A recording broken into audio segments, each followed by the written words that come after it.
आप एक बात याद रखना, अपने आसपास जो लड़ रहा हो, बिना डरे सच बोल रहा हो, या तो आप हिम्मत करो उसके साथ खड़े होकर कंधे से कंधा मिलाकर, जो निडर होकर के सच बोल रहा है उसका साथ दो। अगर साथ नहीं दे सकते तो आजकल बहुजन समाज की जो सबसे बड़ी बीमारी है उसके बारे में कहता हूं, चौराहे पर खड़े होकर उसके बारे में विरोध मत करना, उसको गाली न देना, उसका अपमान मत करना, क्योंकि लड़ने वाले हर घर में और हर दौर में पैदा नहीं होते। और नौजवानों, आपसे पूछ के जा रहा हूं, ये गाली किसने बनाई थी? आपकी जातियों का नाम लेकर के गाली बनाई, फलाने को बुद्धि घुटना में, और आपकी पीढ़ी दर पीढ़ी ये सब सहते हुए आ रही थी। मैं यादव जी लोगों से ज्यादा मुखातिब हूँ, क्योंकि आजकल उन लोगों के लगा लगे लाठी में दम बा, तो बाकी लोग क्यों के समझे कि ना बा। तो आपके ऊपर इतनी गाली बनाई गई, इतना अपमान। ये गाली किसी दलित ने बनाई थी क्या? ये गाली किसी आदिवासी ने बनाई थी क्या? ये गालियां आपकी जाति के नाम पर देखकर किसी मुसलमान ने दिया था क्या? फिर कौन था? आप भी जानते हैं और मैं भी जानता हूं, कुछ बात इशारे में कहने आपको आया। क्या मनुष्य होने का सम्मान बराबर का हो सकता है कि नहीं?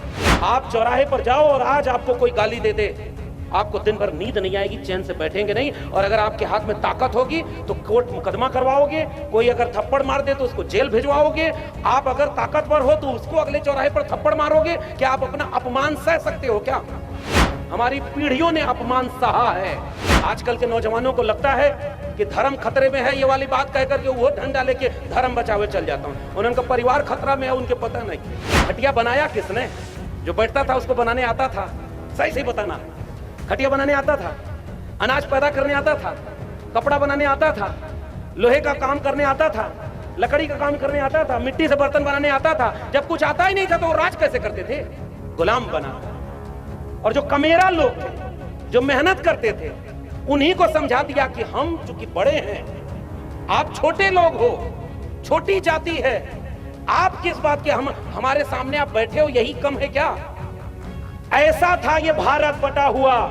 अगर इस भारत को किसी ने जोड़ा है तो उस जोड़ने वाले नायक और मसीहा का नाम है बाबा साहब डॉक्टर भीमराव अंबेडकर, और उस किताब का नाम है भारत का संविधान।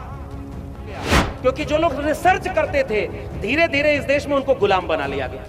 किसी धोबी को किसने बताया होगा कि किस मिट्टी से कपड़ा साफ करते हैं? बताओ गांव के लोगों, मैं आपसे पूछना चाहता हूं। ये तो किसी धोबी ने ही खोजा होगा। किस मिट्टी से बर्तन बनेगा, किससे नहीं बनेगा, ये तो किसी कुम्हार ने खोजा होगा। कौन से पान के पत्ते से पान खाया जाएगा, चौरसिया समाज के अलावा कोई जान पाया हो तो बता दो।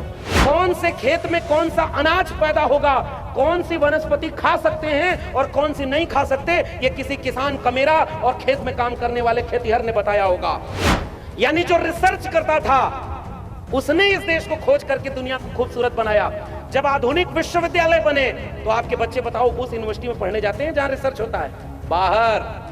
इस धर्म की लड़ाई से हमारा क्या मतलब? मंदिर जहां बना है वहां मंदिर को मानने वाले जाएं, मस्जिद जहां बना है वहां मस्जिद को मानने वाले जाएं, और खेत में किसान जाए तो उसको खाद मिल जाए, फैक्ट्री में मजदूर जाए तो उसको मजदूरी मिल जाए, विद्यालय में पढ़ने बच्चा जाए तो पैसा न मांगा जाए, उसको फ्री में शिक्षा मिल जाए, और हॉस्पिटल में कोई बीमार जाए तो उसको दवाई मुफ्त में मिल जाए ताकि वो मुर्दा न लौटे, जिंदा वापस लौट जाए। ऐसा भारत हमें बनाना था।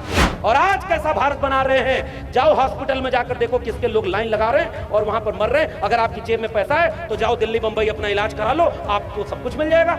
आपकी जेब में पैसा है तो आप अपने बच्चे को विदेश में पढ़ने भेज दो। और गरीब हो संत कबीर नगर के लोगों तो एक गांव में आपका बच्चा या तो नशे की लत में बर्बाद हो जाएगा, या जमीन बेच करके नशे में चला जाएगा, या मजदूर बन जाएगा, या किसी दंगाई भीड़ में चला जाएगा धर्म बचाने। आपका परिवार बचाने कहां आएगा कोई? याद रखना, बगीचा तभी सुंदर लगता है जब उसमें हर रंग के फूल खिले हो। कुछ लोग इस देश को एक ही रंग में रंगना चाहते हैं। उनके मंसूबों को, नापाक मंसूबों को हमें कभी भी कामयाब नहीं होने देना है। ये बगीचा हमारे पुरखों ने हजारों साल से सजाया है, इसलिए इस बगीचे से हमें मोहब्बत है, जिस बगीचे का नाम भारत है, राष्ट्र हमारा है। इसलिए हम मिलकर के इस बगीचे को बचाएंगे, नफरत की बुनियाद पे नहीं, बुद्ध की मोहब्बत की बुनियाद से इस मुल्क को रहने लायक बनाएंगे। सभी सम्मानित लोगों को और मंच के सामने बैठे हुए विशेष रूप से सम्मानित माताओं, बहनों, बड़े बूढ़े बुजुर्गों, नौजवान साथियों को मेरा क्रांतिकारी जय भीम, जय मंडल, जय संविधान है। इनकलाब जिंदाबाद। मैं बहुत शुक्रिया अदा करता हूं प्रियदर्शी सम्राट अशोक महान सेवा संस्थान का, जो ये आयोजन उन्होंने किया और संत कबीर नगर के इस पावन सरजमी पर हमें आपसे मिलने का मौका मुहैया कराया है। इसके लिए मैं आयोजन समिति के लोगों का बहुत आभारी हूं।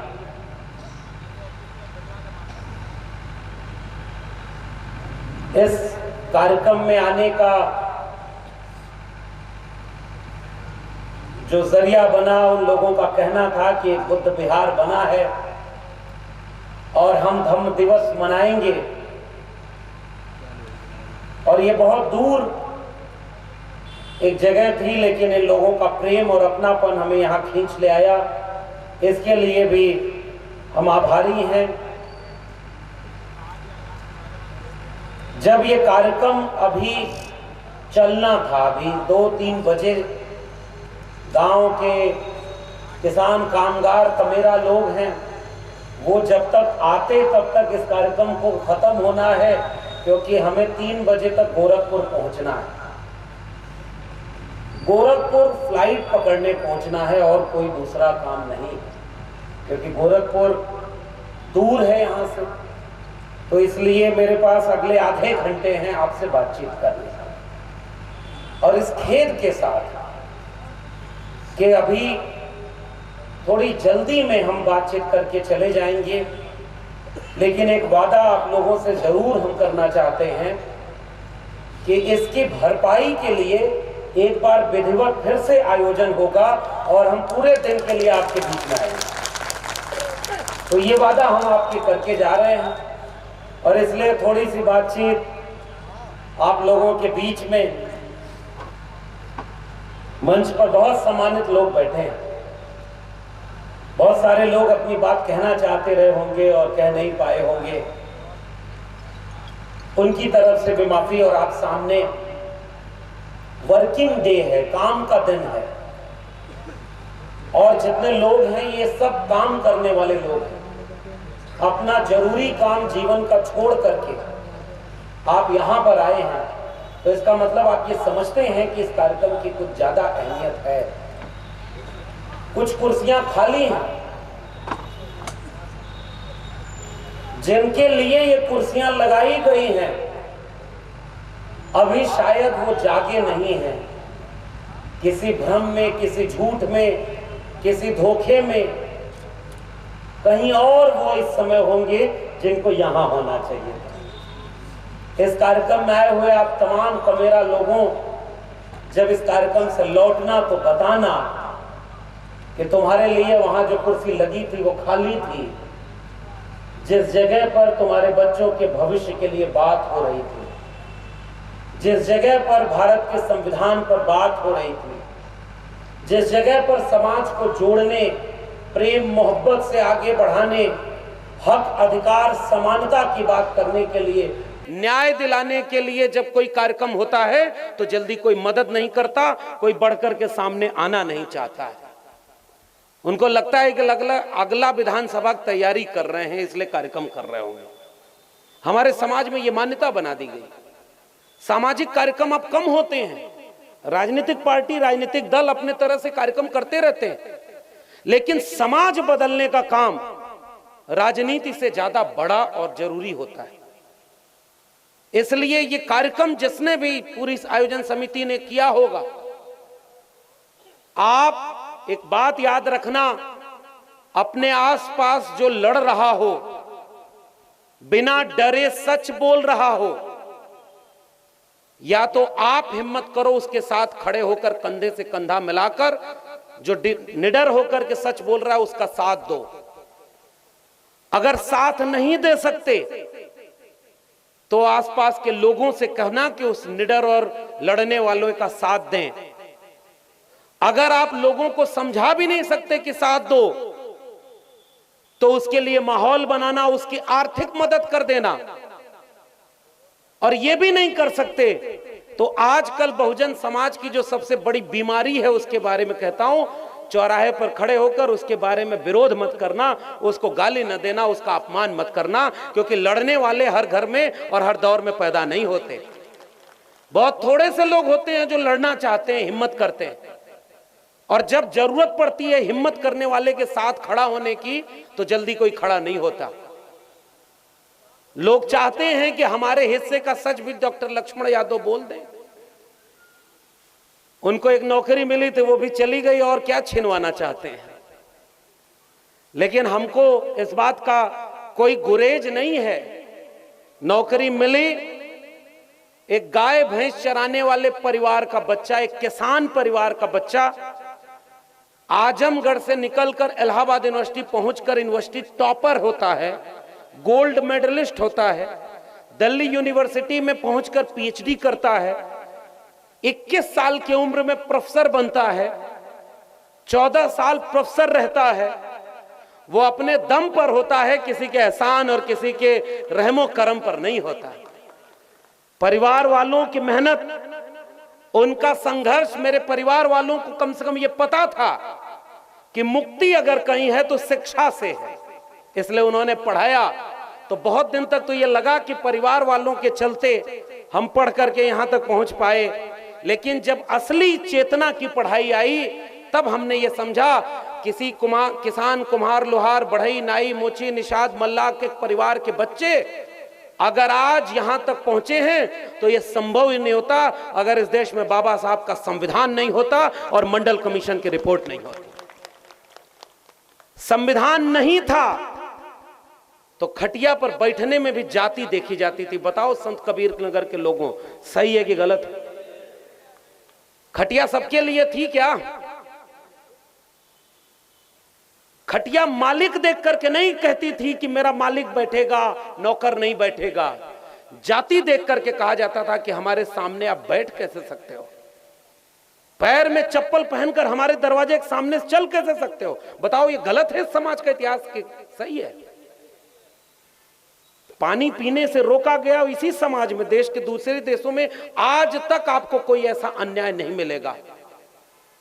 जिस तालाब में जानवर पानी पी सकता था उस तालाब का इंसान पानी नहीं पी सकता था, क्योंकि उसकी जाति अछूत बना दी गई थी। यह भारत में हुआ और कहीं इस तरह का आपको नहीं मिलेगा। और जिसे भगवान मानते थे उनके मंदिर में जाने से रोक दिया, क्योंकि मंदिर अपवित्र हो जाएगा। बताओ सही है इतिहास की गलत है? बताओ भगवान अगर कहीं होगा तो इस बात को देख के खुश होगा क्या कि इंसान और इंसान में बांट दिया तुमने? किसी का सम्मान इतना ऊंचा कर दिया और किसी को अपमानित कर दिया कि उसकी जाति के नाम पर तुम गालियां देते हो। कानून बनाना पड़ा कि उस जाति का नाम अगर आप लोगे तो आपको जेल हो जाएगी। तब जाकर के अभी धीरे धीरे थोड़ी कमी आई है। बताओ गांव में गाली देना बंद हो गया है क्या? उसकी जाति के नाम पर गालियां हैं। हमारो घर दूर ना है, आजमगढ़, भोजपुरी आवल है ना। बताओ किसने गाली दी? अहिर, गणेरिया, कुर्मी, चोर, धर सारे का टंगरी तोर। बताओ ये सोचने की बात है कि नहीं? और नौजवानों आपसे पूछ के जा रहा हूं, ये गाली किसने बनाई थी? आपकी जातियों का नाम लेकर के गाली बनाई। फलाने का बुद्धि घुटना में। बताओ पुराने लोग जितने हैं, सुना है कि नहीं ये गाली? उनकी बुद्धि 12 बजे के बाद खुलती है और आपकी पीढ़ी दर पीढ़ी ये सब सहते हुए आ रही थी। मैं यादव जी लोगों से ज्यादा मुखातिब हूं, क्योंकि आजकल उन लोगों के लगा लगे लाठी में दम बा तो बाकी लोग क्योंकि समझे कि ना बा। और आपके ऊपर इतनी गाली बनाई गई, इतना अपमान। ये गाली किसी दलित ने बनाई थी क्या? ये गाली किसी आदिवासी ने बनाई थी क्या? ये गालियां आपकी जाति के नाम पर देखकर किसी मुसलमान ने दिया था क्या? फिर कौन था? आप भी जानते हैं और मैं भी जानता हूं। कुछ बात इशारे में कहने आपको आया हूं। जो उन्होंने किया वो तो उनका काम था, हमारा और आपका काम क्या था? क्या मनुष्य होने का सम्मान बराबर का हो सकता है कि नहीं? आप चौराहे पर जाओ और आज आपको कोई गाली दे दे आपको दिन भर नींद नहीं आएगी, चैन से बैठेंगे नहीं। और अगर आपके हाथ में ताकत होगी तो कोर्ट मुकदमा करवाओगे, कोई अगर थप्पड़ मार दे तो उसको जेल भिजवाओगे। आप अगर ताकतवर हो तो उसको अगले चौराहे पर थप्पड़ मारोगे। क्या आप अपना अपमान सह सकते हो क्या? हमारी पीढ़ियों ने अपमान सहा है। आजकल के नौजवानों को लगता है कि धर्म खतरे में है, ये वाली बात कह करके वो डंडा लेके धर्म बचावे चल जाता हूं। उनका परिवार खतरा में है, उनके पता नहीं है। रोटी खतरा में है, उसको पता ही नहीं है। मैं विश्वविद्यालय में पढ़ा, मेरी किताब यहां पर कई लोगों ने कहा किताब भिजवाइएगा, रखवा दिया है, आपका मन करे पढ़िएगा। विश्वविद्यालय में जाने पर जाति नहीं पूछी जाती। विश्वविद्यालय में जाने पर सब छात्र होते हैं, सब प्रोफेसर बराबर का व्यवहार मानते हैं। मैं इलाहाबाद यूनिवर्सिटी में जब gold medal topper of the batch हुआ तो मेरे प्रोफेसर ने कहा, और आज भी वो प्रोफेसर है, उसने कहा अहिरों का लड़का गाय भैंस चरावना छोड़ करके यूनिवर्सिटी टॉप करेंगे तो हमारे बच्चे कहां जाएंगे। आप समझ रहे हैं ना, किसका कब्जा ज्ञान पर था, शिक्षा पर था, रोजगार पर था, सम्मान पर था, और बाकी लोग प्रजा हैं। खेत में अनाज पैदा करो, बेगारी करो, हल चलाइए दिन भर, 2 रोटी दे दी जाएगी, देंगे। आजकल नया नया नारा दे रहे हैं। उनसे पूछिए कि बांटा किसने? अपने से बंट गए हम लोग। हमने पहले पैदा होते ही कहा कि हमारे नाम पे गाली बनाओ, हमारे नाम पे कहावत बनाओ, हमारे नाम पे मुहावरा बनाओ, हमें अपमानित करो। आपके यहां भी बहुत गालियां बनी होंगी, आप जाके घर जरा होमवर्क कर लेना। अभी मैं आ रहा था, ये सुबोध जी बैठे हुए हैं, इनके पिता, उनको आप लोग हमसे ज्यादा अच्छे से जानते होंगे। इन्होंने एक वाक्य कहा कि सर जो लड़ाई आज आप लोग लड़ना चाहते हैं ना, पिताजी आज से 2-3 दशक पहले वो लड़ाई लड़कर कहे कि हमारे बाप दादा खटिया पर बैठने से नहीं रोक पाए और नहीं बैठे, हम खटिया पर या तो बराबर बैठेंगे या खटिया नहीं रहेगी, सब जमीन पर बराबर बैठेंगे। लड़ाई तो यही थी ना भाई, सही बताना। खटिया बनाया किसने? जो बैठता था उसको बनाने आता था, सही सही बताना। खटिया बनाने आता था, अनाज पैदा करने आता था, कपड़ा बनाने आता था, लोहे का काम करने आता था, लकड़ी का काम करने आता था, मिट्टी से बर्तन बनाने आता था। जब कुछ आता ही नहीं था तो वो राज कैसे करते थे? गुलाम बनाकर। और जो कमेरा लोग थे, जो मेहनत करते थे, उन्हीं को समझा दिया कि हम चूंकि बड़े हैं, आप छोटे लोग हो, छोटी जाति है, आप किस बात के हमारे सामने आप बैठे हो, यही कम है क्या? ऐसा था ये भारत बटा हुआ। अगर इस भारत को किसी ने जोड़ा है तो उस जोड़ने वाले नायक और मसीहा का नाम है बाबा साहब डॉक्टर भीमराव अंबेडकर, और उस किताब का नाम है भारत का संविधान। संविधान आया तब हम यहां खड़े हैं। और आज किसी में यह हिम्मत नहीं है कि ये मंच पर जितने लोग बैठे हैं अपने अपने क्षेत्र के लड़ाका लोग हैं। ये निषाद जी चेयरमैन है, क्या गजब की कविताएं लिखते हैं। बताइए, ऐसे ऐसे चेयरमैन आपके यहां बहुरंगी प्रतिभा के धनी। और आज से 50 साल पहले किसी निषाद समुदाय का, समाज का व्यक्ति जो नदी के किनारे जीवन मजबूरी में जीता रहा होगा, भारत का संविधान न होता तो क्या वो मेहदावल का चेयरमैन बनकर के नगर का सेवक बनने का काम करता क्या? यह है संविधान की खूबसूरती। यह है संविधान की खूबसूरती कि यहां वो जो चौरसिया साहब अभी थोड़ी देर पहले बोल रहे थे, चौरसिया साहब स्कूल चलाते हैं, बच्चों को निःशुल्क कम पैसे में शिक्षा देते हैं। एक किस्सा बताऊं, पिछले दिनों रामचरितमानस का एक विवाद हुआ तो मेरी पीएचडी ही उसी पर है। और आपका जिला है संत कबीर नगर, मेरा भक्ति आंदोलन पे पीएचडी थी। तो संत कबीर नगर यहां से चंद किलोमीटर दूर मगहर है। कभी जाना तो देखना, तुम्हारा असली तीर्थ वहां है कि इस भारत को भारत बनाने वाले जो मसीहा थे उनमें से एक थे संत कबीर। मोको कहां ढूंढे रे बंदे, मैं तो तेरे पास में। ना मैं मंदिर, ना मैं मस्जिद, ना काबे कैलाश में, ना मैं जप में, ना मैं तप में, ना मैं व्रत उपवास में। खोजी हो तो तुरते मिल हो पल भर की तलाश में। और कहें कबीर सुनो भाई साधो, मैं तो हूं विश्वास में, उस कबीर की धरती पर हम बैठे हुए हैं। और उसी कबीर ने चेतावनी दे दी थी कि मन ना रंगाए रंगाए जोगी कपड़ा। और जब मैं जोगी कह रहा हूं तो आप लोग कहीं और मत जाइएगा, मैं कबीर की बात कर रहा हूं। ब्रह्म छोड़ पूजन लागे पथरा, और मुड़वा बढ़ाए दड़िया बढ़ाए, केसवा मुड़ाए जोगी होई गई ना बकरा, और मन ना रंगाए रंगाए जोगी कपड़ा। ये आज से 700 साल पहले नौजवानों पढ़ना बंद कर दिया आपने, किताब पढ़ते नहीं, आजकल रील्स कुल देखा ना लप लप, वही में दुनिया, वही मोबाइल में गायब, उसी मोबाइल में खोजना तुम्हारा भारत मिलेगा। 50 साल पहले की लड़ाई तुम्हें पता नहीं है कि कैसे बराबर का ये मंच कोई लगा। आज से 25-50 साल पहले खोज कर देखना कोई बुद्ध विहार बनाने की हिम्मत थी क्या? इसलिए सलाम करना उन लोगों को जो तथागत बुद्ध को यहां खड़ा किए हुए। लेकिन ये जो बराबरी का समाज आया, कबीर के सपनों का भारत बना। यही मगहर में कबीर लिख गए, कबीर कलयुग कठिन है, साधन चिन्ह कोय, और कामी क्रोधी मस्खरा तिहकर आदर होए। ऐसा समय आएगा जब अच्छे लोगों की पहचान नहीं होगी। ये अच्छे लोगों का जमघट। इस मंच का इस्तेमाल किसी जाति किसी धर्म के खिलाफ बोलने का नहीं होता। इस मंच का इस्तेमाल मोहब्बत और प्रेम का पैगाम पहुंचाने का होता है। लेकिन जो हमारा समाज है उसे जगाने के लिए एक कोशिश हम लोग कर रहे हैं। वो कोशिश ये है कि अंधविश्वास और पाखंड से बचाइए, अपने बच्चों को शिक्षा दिलाइए। उनकी गरीबी तभी दूर होगी, उनकी मानसिक गुलामी तभी दूर होगी अगर आप अपने बेटा बेटी को शिक्षा दिलाएंगे, तभी वो अपनी मानसिक गुलामी से आजाद होगा। महात्मा ज्योतिबा फूले ने लिखा कि विद्या बिना मति गई, मति बिना गति गई, गति बिना वित्त गया, वित्त बिना शूद्र भये, एक अविद्या से न जाने कितने अन्याय अत्याचार हुए।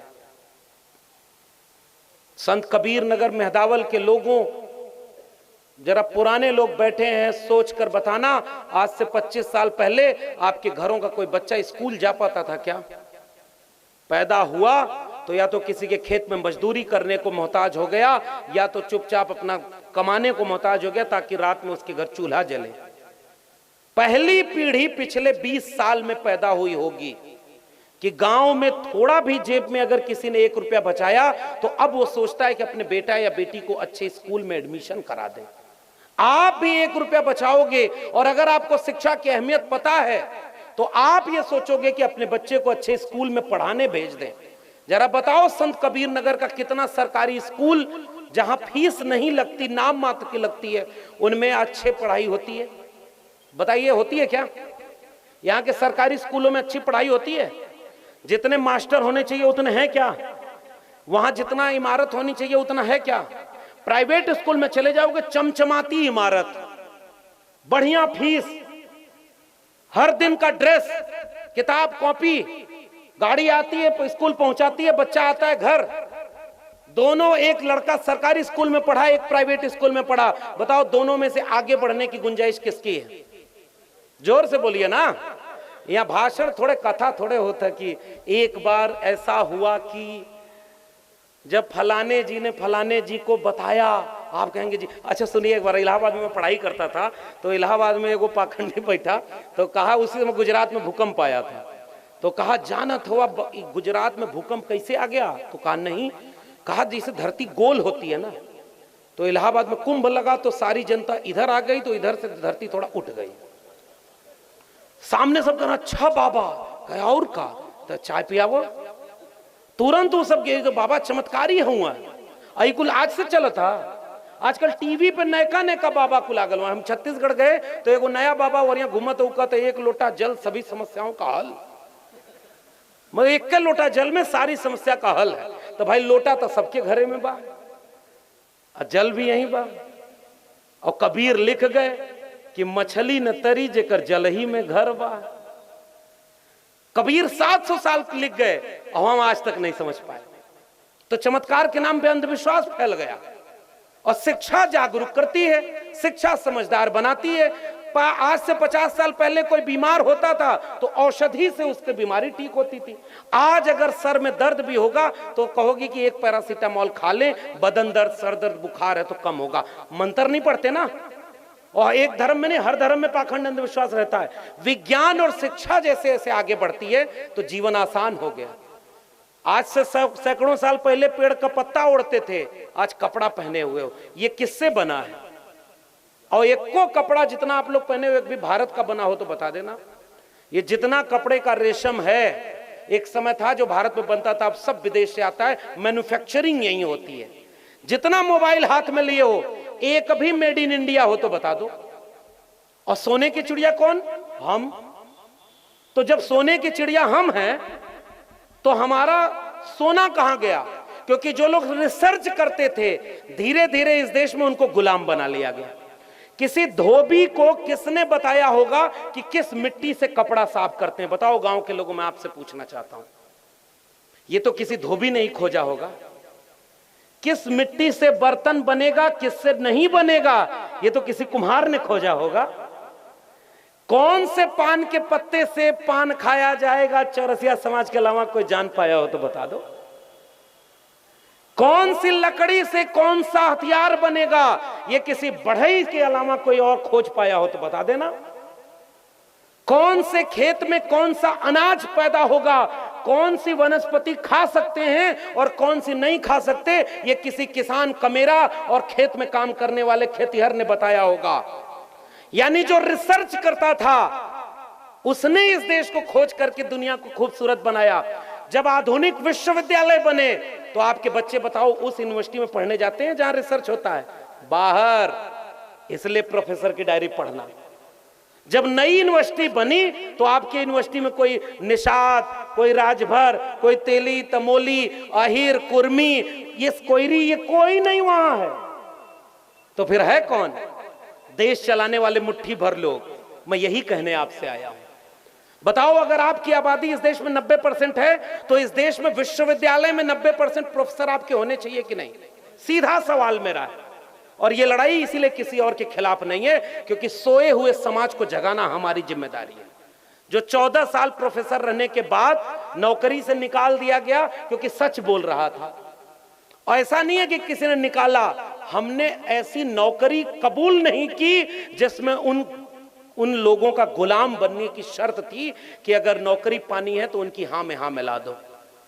तब मैं सोचा कि डॉक्टर भीमराव अंबेडकर तो कोई नौकरी नहीं किए, विदेश से पढ़कर आए, 32 डिग्री लेकर आए थे, 32 डिग्री, और सारी ओरिजिनल डिग्री थी, कोई फर्जी डिग्री नहीं थी। लगता है समझ गए आप लोग मैं किसकी बात कर रहा हूं।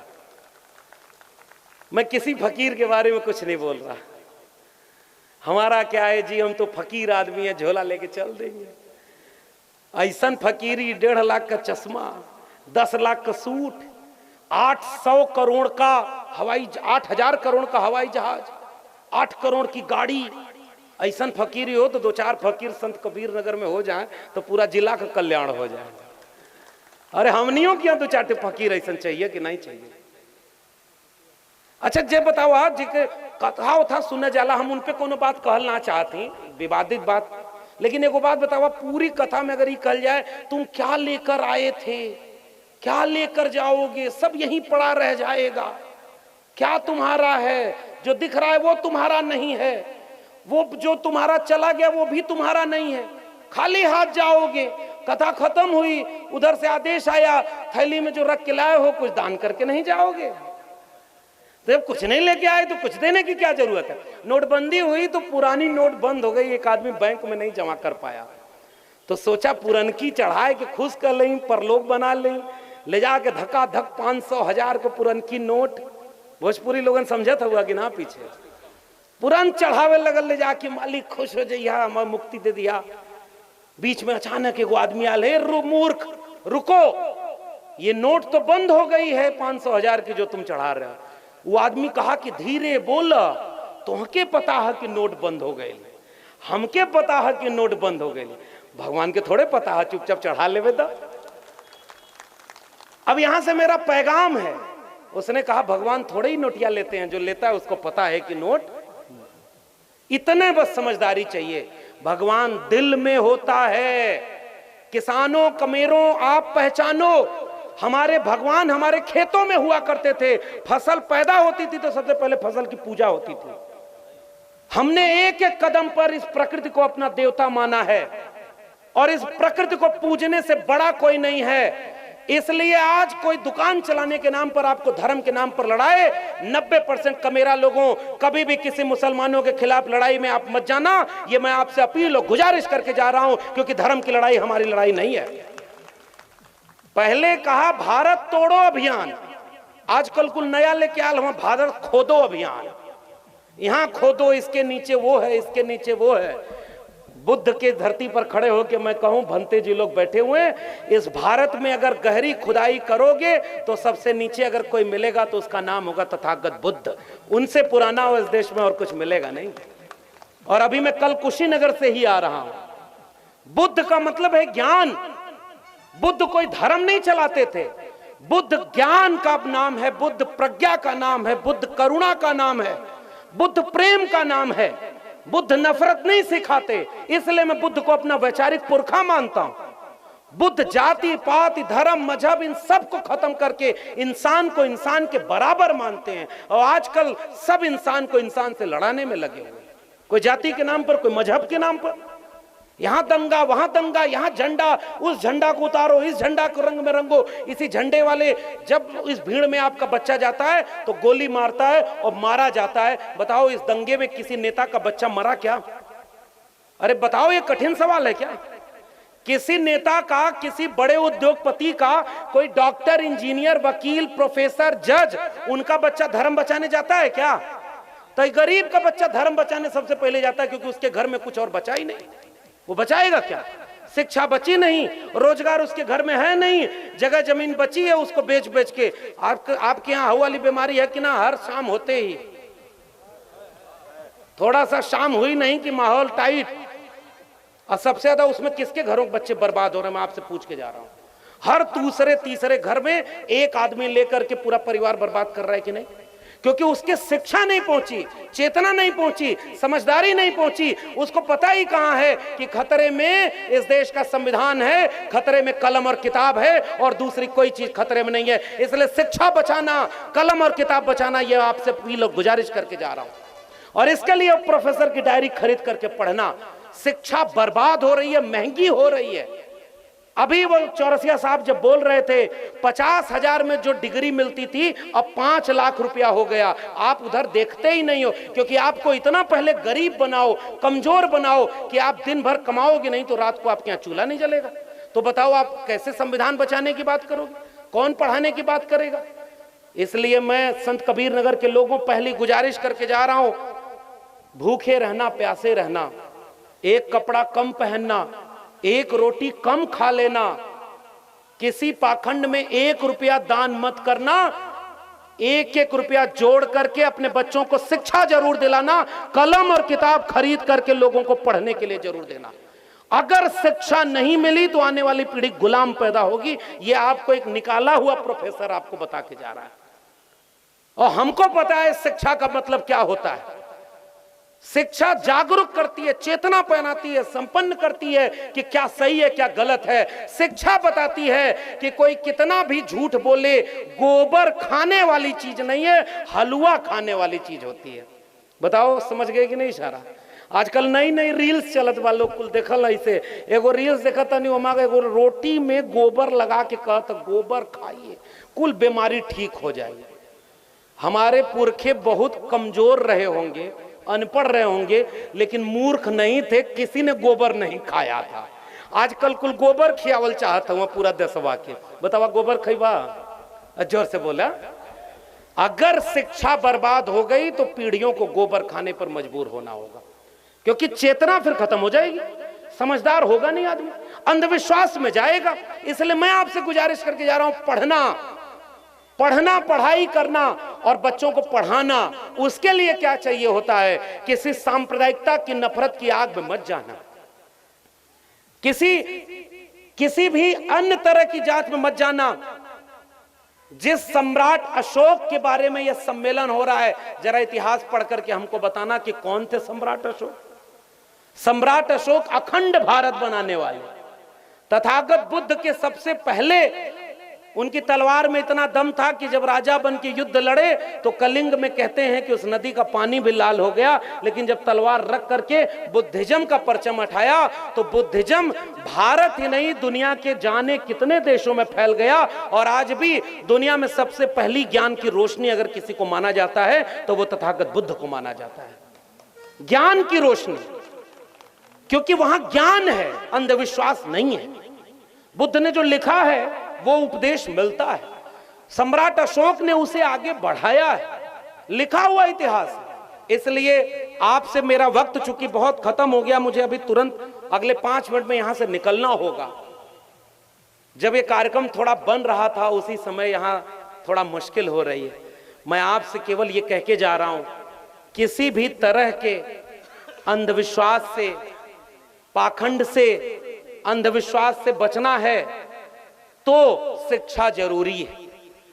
आजकल खाद मिल रही है सबको, खाद मिल रही है, नौकरी मिल गई होगी, फिर तो हर साल 2 करोड़ मिलना था, मिली।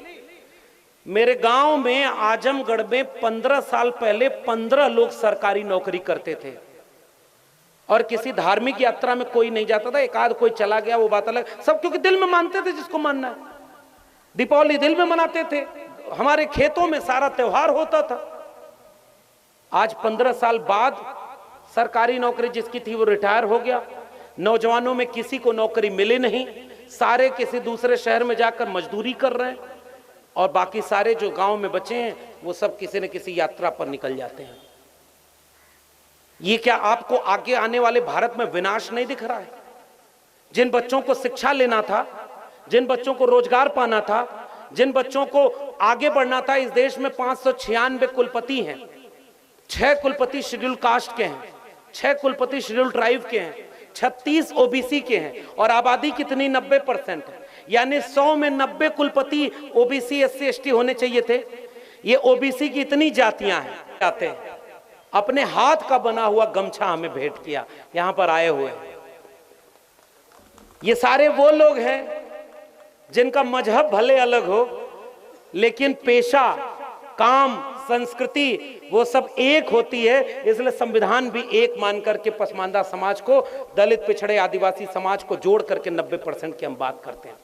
और हमारा सबसे बड़ा पुरखा कबीर जुलाहा, उनको तो हम अपना नायक, अपना मसीहा मानते हैं। कबीरा खड़ा बाजार में लिए लुकाठी हाथ और जो घर जा रहे हो अपना चलो हमारे साथ। संत कबीर नगर के लोगों, जागने का वक्त आ गया है। ये राष्ट्र संकट में जा रहा है, मुसीबत में जा रहा है और अगर कुछ दिन और न संभले तो 90 के पहले जिस खटिया पर बैठने में भी लोग जातियां देखते थे, जातियों के नाम पर गालियां देते थे, कहीं ऐसा न हो कि वही दिन वापस आ जाए। यही इशारा करके जा रहा हूं। इसलिए ये कुर्बानी हमारे पुरखों ने नहीं दी थी। हमें आगे बढ़ना था, हमें बराबरी का समाज बनाना था, मोहब्बत प्यार से बनाना था।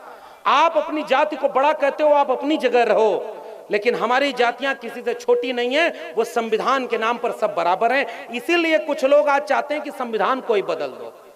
कुछ लोग नारा लगा रहे थे ना कि आपकी इतनी चाहिए ताकि संविधान बदलना है। बोला था कि नहीं बोला था?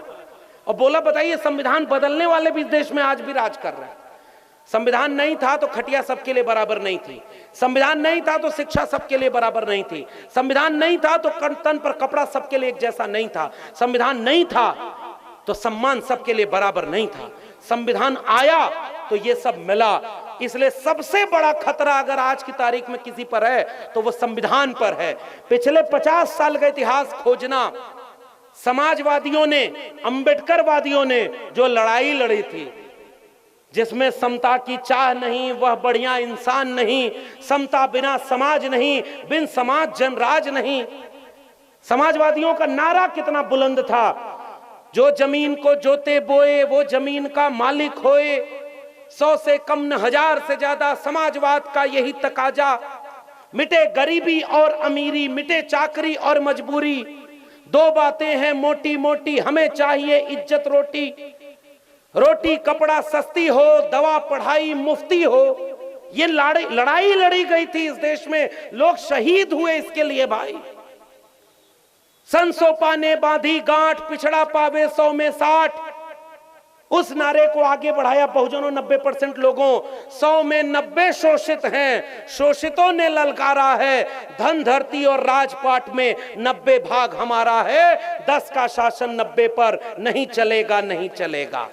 ये हमारी लड़ाई थी और आज हमारी लड़ाई हमारी आंखों के सामने बर्बाद की जा रही। कहां गई वो लड़ाई लड़ने वाले लोगों की उम्मीद? राष्ट्रपति का बेटा हो या चपरासी की हो संतान, टाटा बिरला गरीब का बेटा, सबको शिक्षा एक समान। शिक्षा पर जो खर्चा हो बजट का 10वां हिस्सा हो, सबको शिक्षा सबको काम, वरना होगी नींद हराम। सबको शिक्षा दे न सके जो, वो सरकार निकम्मी है, और जो सरकार निकम्मी है वो सरकार। तो कौन निकम्मा कितना है वो आपसे बेहतर कौन जानता है। बच्चों को शिक्षा मिल रही, रोजगार मिला, खाद तक नहीं मिल रही है आपको, और दर्द और ज्यादा। बताओ यहाँ के लोगों, पुलिस का काम वोट डालने से मतदाता को रोकना था। वोट डालने का अधिकार बाबा साहब का सबसे बड़ा अधिकार है। बताओ सच सच उत्तर प्रदेश में वोट डालने का अधिकार सुरक्षित है? आज सरकार किसी और की है, कल किसी और की हो जाएगी, और अगर यही देश में आगे बढ़ा तो बताओ हिंसा को रोक पाओगे आप? रोटी एक तरफ होती है तो जल जाती है, रोटी खाने लायक तब बनती है जब पलट दी जाती है और दोनों तरफ से बराबर सिकती है। इस समाज को एक तरफ से अनाज मिल रहा, नौकरी मिल रही, रोजगार मिल रहा, संपत्ति मिल रही, करोड़ों रुपए का बिजनेस व्यापार फल रहा है, और 80 करोड़ लोगों को 5 किलो अनाज भी सरकार दे रही है, तब चूल्हा जल रहा है। यही भारत बनाना चाहते थे सब लोग मिलके, और आज इस भारत में इतनी बड़ी खाई, गरीबी गरीबी बढ़ती जा रही, अमीर अमीर होता जा रहा, देश में देश को पूरे देश को निजी हाथों में बेचा जा रहा, और उसके बाद भी लोग कहते हैं कि बहुत अच्छा दिन आ गया। इसलिए मैं आपको कह के जा रहा हूं, अपना दुश्मन पहचानो, अपना दुश्मन पहचानो, और उससे जरूरी बात है अपना दोस्त पहचानो, जो आपके बच्चे की शिक्षा की बात करे, जो आपके बच्चे के रोजगार की बात करे, पढ़ाई की बात करे, कमाई की बात करे, सिंचाई की बात करे, जो आपके कार्रवाई की बात करे, आपके महंगाई की बात करे, वो आपका हितैषी है। बाकी और धर्म के नाम पर लड़ाने वाले रोज चाहते हैं कि धर्म के नाम पर लड़ते रहो। बताओ ये धर्म की लड़ाई हमारी थी क्या? इस धर्म की लड़ाई से हमारा क्या मतलब? मंदिर जहां बना है वहां मंदिर को मानने वाले जाएं, मस्जिद जहां बना है वहां मस्जिद को मानने वाले जाएं, और खेत में किसान जाए तो उसको खाद मिल जाए, फैक्ट्री में मजदूर जाए तो उसको मजदूरी मिल जाए, विद्यालय में पढ़ने बच्चा जाए तो पैसा न मांगा जाए, उसको फ्री में शिक्षा मिल जाए, और हॉस्पिटल में कोई बीमार जाए तो उसको दवाई मुफ्त में मिल जाए, ताकि वो मुर्दा न लौटे, जिंदा वापस लौट जाए। ऐसा भारत हमें बनाना था। और आज कैसा भारत बना रहे हैं? जाओ हॉस्पिटल में जाकर देखो किसके लोग लाइन लगा रहे हैं और वहां पर मर रहे हैं। अगर आपकी जेब में पैसा है तो जाओ दिल्ली बंबई अपना इलाज करा लो, आपको सब कुछ मिल जाएगा। आपकी जेब में पैसा है तो आप अपने बच्चे को विदेश में पढ़ने भेज दो। और गरीब हो संत कबीर नगर के लोगों, तो ये गांव में आपका बच्चा या तो नशे की लत में बर्बाद हो जाएगा, या जमीन बेच करके नशे में चला जाएगा, या मजदूर बन जाएगा, या किसी दंगाई भीड़ में चला जाएगा धर्म बचाने। आपका परिवार बचाने कहां आएगा कोई? इसलिए मैं आपसे गुजारिश और हाथ जोड़ के विनती करने आया, लड़ना मत आपस में। मजहब के नाम पर ये जो दंगाई आपको लड़ाना चाहते हैं, इनसे बच के रहना, उनको दूर से प्रणाम करना। कहना दंगा करना हमारा हाथ में काम नहीं। हमारे पुरखे कबीर रैदास, पलटू दादू, भीखा बुल्ले शाह बाबा फरीद, चोखा मेला बसवन्ना, फूले शाहू अंबेडकर पेरियार, डॉक्टर राम मनोहर लोहिया, मुलायम सिंह और कांशी राम की लड़ाई कलम और किताब की लड़ाई थी, वो त्रिशूल तलवार की लड़ाई नहीं थी। इसलिए कलम और किताब हाथ में लेके चलना, किसी दंगाई भीड़ का हिस्सा मत बनना। किसी से आपकी दुश्मनी नहीं है, आपको बाबा साहब का संविधान मिला है। चलो इस देश के खेत खलिहान के लोगों, चलो निकलो।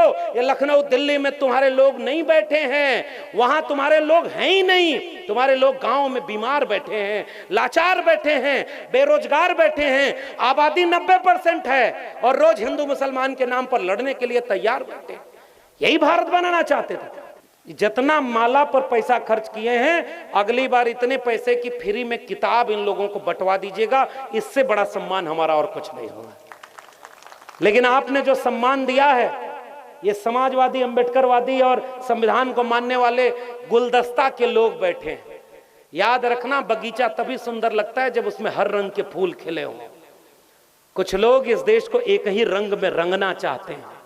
उनके मंसूबों को, नापाक मंसूबों को हमें कभी भी कामयाब नहीं होने देना है। ये बगीचा हमारे पुरखों ने हजारों साल से सजाया है, इसलिए इस बगीचे से हमें मोहब्बत है, जिस बगीचे का नाम भारत है, राष्ट्र हमारा है। इसलिए हम मिलकर के इस बगीचे को बचाएंगे, नफरत की बुनियाद पे नहीं, बुद्ध के मोहब्बत की बुनियाद से इस मुल्क को रहने लायक बनाएंगे।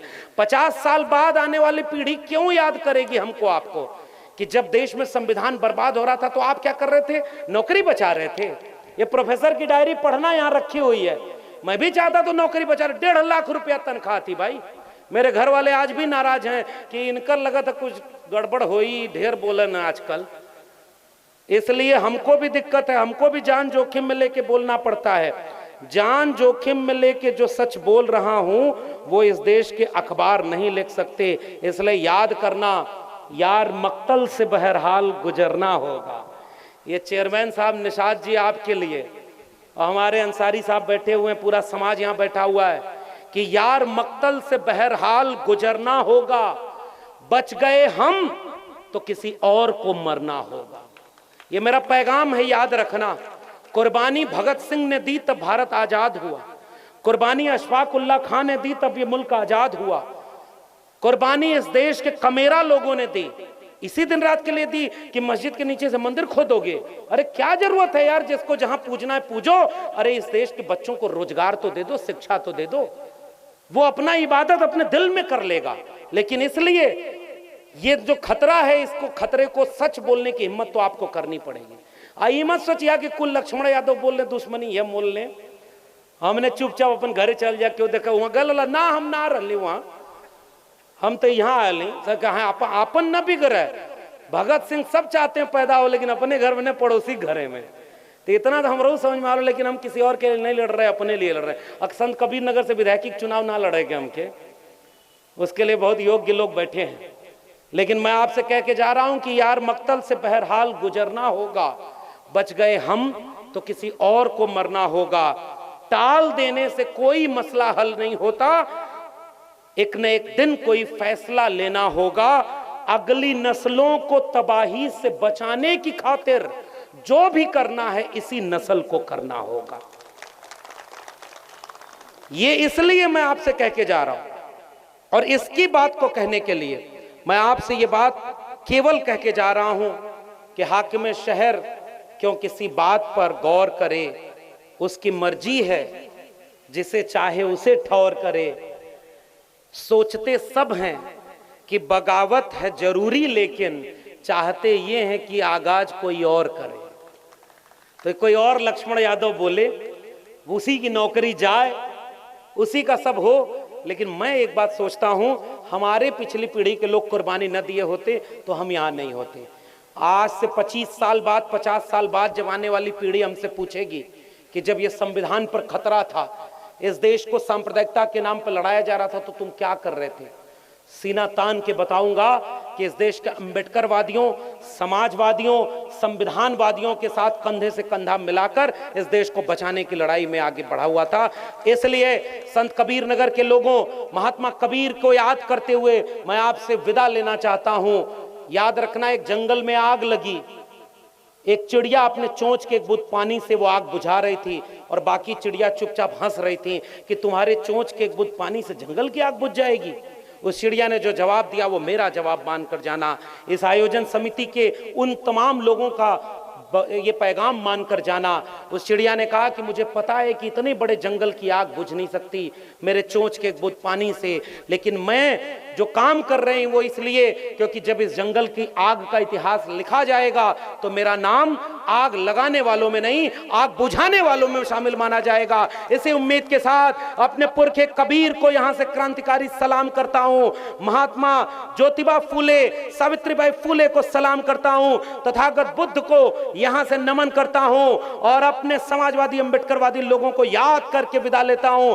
फिर आएंगे, फिर मिलेंगे, लड़ेंगे, पढ़ेंगे और जीतेंगे, इसी उम्मीद के साथ जय भीम, जय मंडल, जय संविधान, जय समाजवाद, इंकलाब जिंदाबाद।